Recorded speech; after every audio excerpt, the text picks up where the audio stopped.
अल्लाह के बारगाह में तौबा करो। अभी तुर्की में जलजला आया है, सीरिया में जलजला आया है, शाम में जलजला आया है, तुम्हें पता भी है, खबर भी है। अम्मा आयशा से पूछा गया कि अम्मा आयशा जलजला क्यों आते हैं? तो अम्मा आयशा रदी अल्लाह ताला अन्हा ने कहा कि अल्लाह के नबी ने इरशाद फरमाया, जलजला उस वक्त आता है जब जिना आम हो जाए। जब जिना आम हो जाए, औरतें लिबास पहनकर भी नंगी नजर आए, तो समझ लो कि फिर वो जलजला को कोई आने से रोक नहीं सकता है। ए मेरे नौजवानों, जरा दिल से मुझे ये बताओ, आज तुम्हारे हाथों में ये मोबाइल है, क्या ये मोबाइल के अंदर में जिना नहीं है? तुम गंदी फिल्में देखोगे, गंदी तस्वीर मोबाइलों के अंदर में देखोगे, तो ये आंख का जिना है कि नहीं? ये भी तो आंख का जिना है, ये भी तो आंख का जिना है। इसलिए मेरे नौजवानों, हमेशा तौबा करते रहो, रब की बारगाह में हमेशा तौबा करते रहो।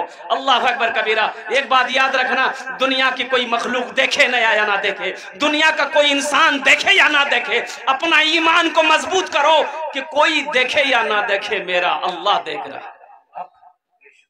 इंशाअल्लाह अमल करोगे मेरे बच्चों भाई, इंशाअल्लाह का अमल करोगे।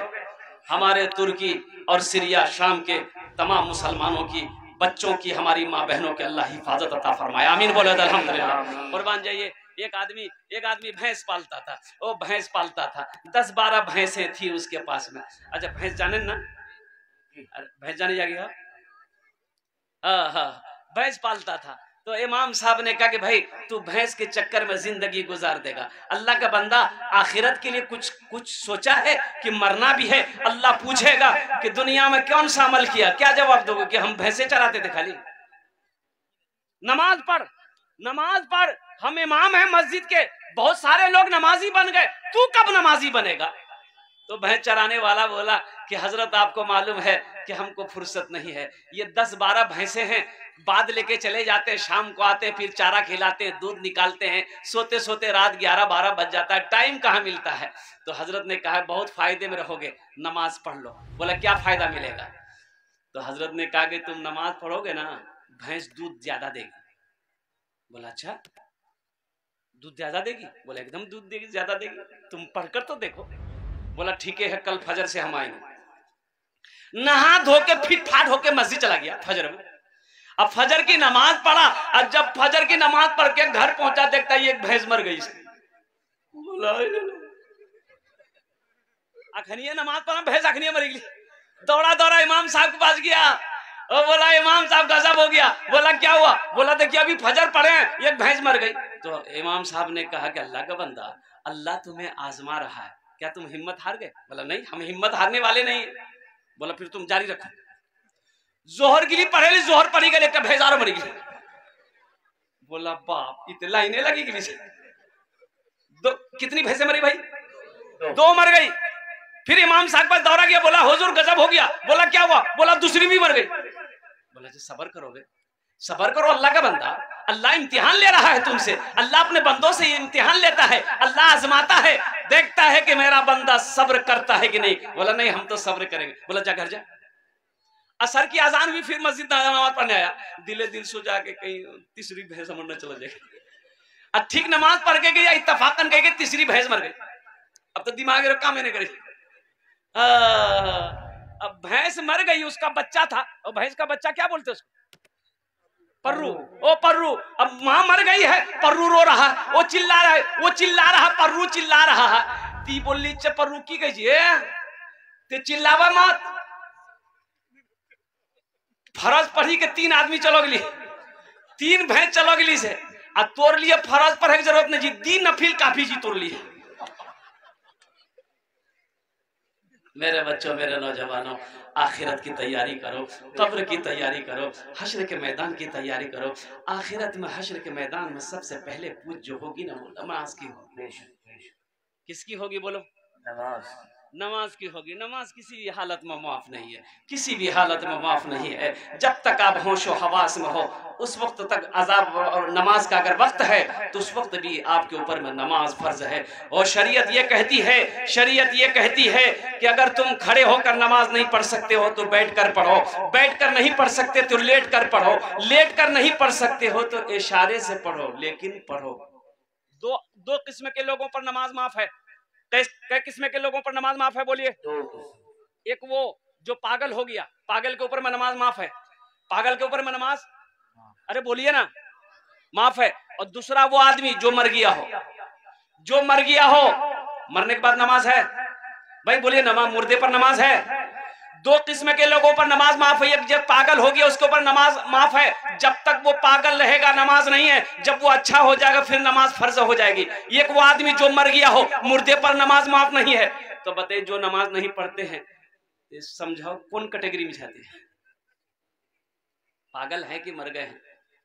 तो मेरे बच्चों वादा करो, आज तक मस्जिदों से दूर थे, आज तक ईदगाहों से दूर थे, आज तक सजदों से दूर थे, इंशाल्लाह वादा करो कि आज की फजर से लेकर मौत की सुबह तक इंशाल्लाह 5 वक्त की नमाज इंशाल्लाह पाबंदी के साथ पढ़ेंगे इंशाल्लाह। भाई इंशाल्लाह पढ़ेंगे मेरे भाई, बस इंशाल्लाह। मौजूद सामईन किराम, आखिरत की तैयारी करो, कब्र की तैयारी करो, हशर के मैदान की तैयारी करो, वो उस घर की तैयारी करो जिस घर में ना कोई दरवाजा है, ना कोई खिड़की है, ना कोई अपना है। अल्लाह अकबर कबीरा, चीखो पुकार करोगे लेकिन कोई मदद को आने वाला नहीं है।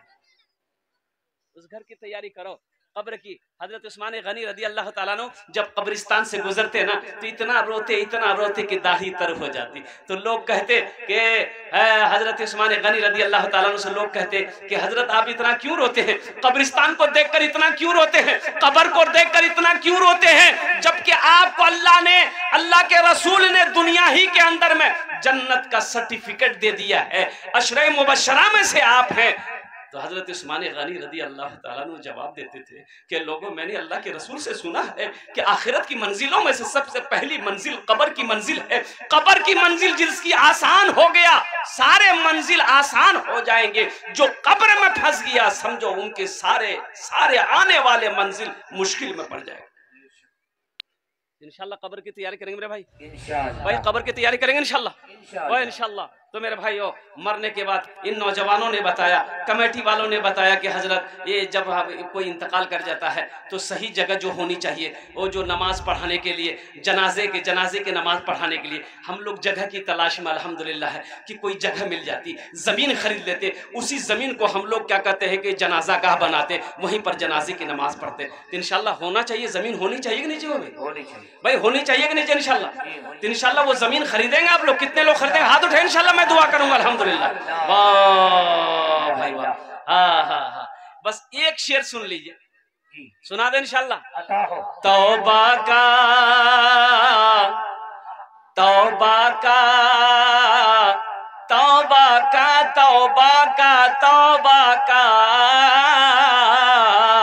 तौबा का दरवाजा खुला है, हश्र की तैयारी कर लो, हश्र की तैयारी कर लो।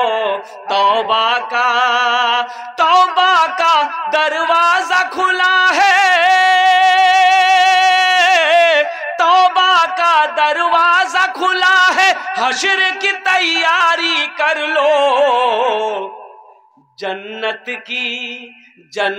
की दुकान सजी है, आके खरीदारी कर लो, आके खरीदारी कर लो। जन्नत की दुकान सजी है, आके खरीदारी कर लो, आके खरीदारी कर लो। वो जमीन खरीदनी है, वो जमीन खरीदी जानी है जहां पर जनाजे की नमाज पढ़ी जाएगी। बताइए आपका पैसा कितना मुकद्दस होगा, वो आप कितने किस्मत के सिकंदर होंगे। आपका पैसा से वो जमीन खरीदी जाएगी जिस जमीन पर जनाजे की नमाज पढ़ी जाएगी। मेरे भाइयों, मुझे इस मजमे के अंदर में बड़े बड़े पैसे वाले हैं, इसलिए कि ये ज्ञानडोब सिमलबारी, ये बहादुरपुर से मेरा एक बहुत पुराना रिश्ता रहा है, बचपन से एक रिश्ता रहा है। अल्हम्दुलिल्लाह सुम्मा अल्हम्दुलिल्लाह। मैं जानता हूँ एक से एक पैसा वाला यहाँ पर बैठा है, एक से एक जमींदार यहाँ पर बैठा है, सखी लोगों का इलाका है। कोई मुखिया हो, कोई सरपंच हो, कोई पार्षद हो, कोई मास्टर हो, कोई वकील हो, कोई इंजीनियर हो, कोई डॉक्टर हो, कोई किसान हो, कोई ताजिर हो।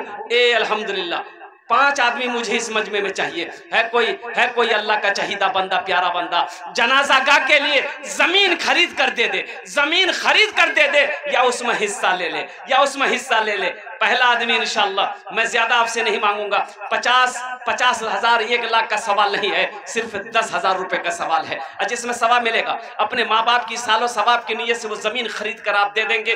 अल्लाह अकबर कबीरा। हजारों नहीं, कयामत तक अगर वो जनाजा गाह यहाँ पर मौजूद रहेगा, लोगों की जनाजे की नमाज होती रहेगी, अल्लाह ताला हर तकबीर के बदले आपको इसका, आपके माँ बाप को इसका अजर अता फरमाता रहेगा। है कोई पहला नौजवान सखी